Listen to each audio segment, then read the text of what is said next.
Hello everyone, welcome to my channel মাসালা with মিতে স্বাগত। আজ আমি আপনাদের সঙ্গে শেয়ার করছি খুব সহজ আর ভীষণ সুস্বাদু একটা ঘরোয়া রেসিপি। ছোলার ডাল ও পুঁই শাক, কম উপকরণ কম সময়ে তৈরি হওয়া এই রান্নাটি ভাতের সাথে খেতে অসাধারণ লাগে। পুঁই শাকটা ছোট ছোট করে কেটে নিয়েছি আর ছোলার ডালটা 30 মিনিট মতো আগে ভিজিয়ে রেখেছিলাম। এবার চুলায় একটা প্যান বসিয়ে তাতে জল দেব। ভিজিয়ে রাখা ছোলার ডালটা, কেটে রাখা পুঁই শাক,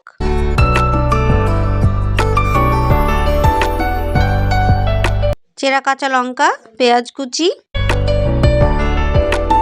স্বাদ মতো নুন দিয়ে ঢাকা দিয়ে দিলাম। ভালো করে সেদ্ধ করে নিতে হবে। দেখুন আমার সেদ্ধ হয়ে গেছে।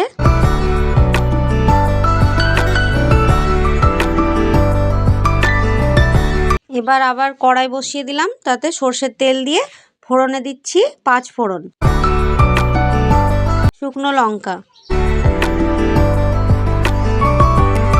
থেতো করা রসুন, পেঁয়াজ কুচি,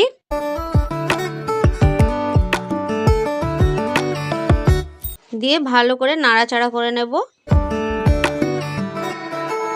আদা রসুন পেস্ট 1 চামচ,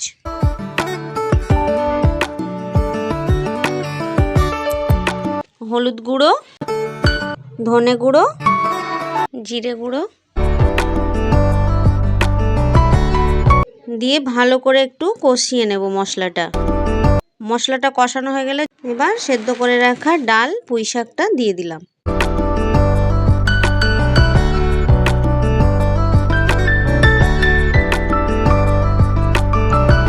দিয়ে উপর থেকে ছড়িয়ে দিলাম গরম মশলা গুঁড়ো। ছেলে তো আমার পুঁই শাক খেতেই চায় না, তাই আমি এইভাবে রান্না করে দিই, চেটে পুটে খেয়ে নেয়। আপনারাও ট্রাই করে দেখুন, কত সুন্দর লাগবে খেতে।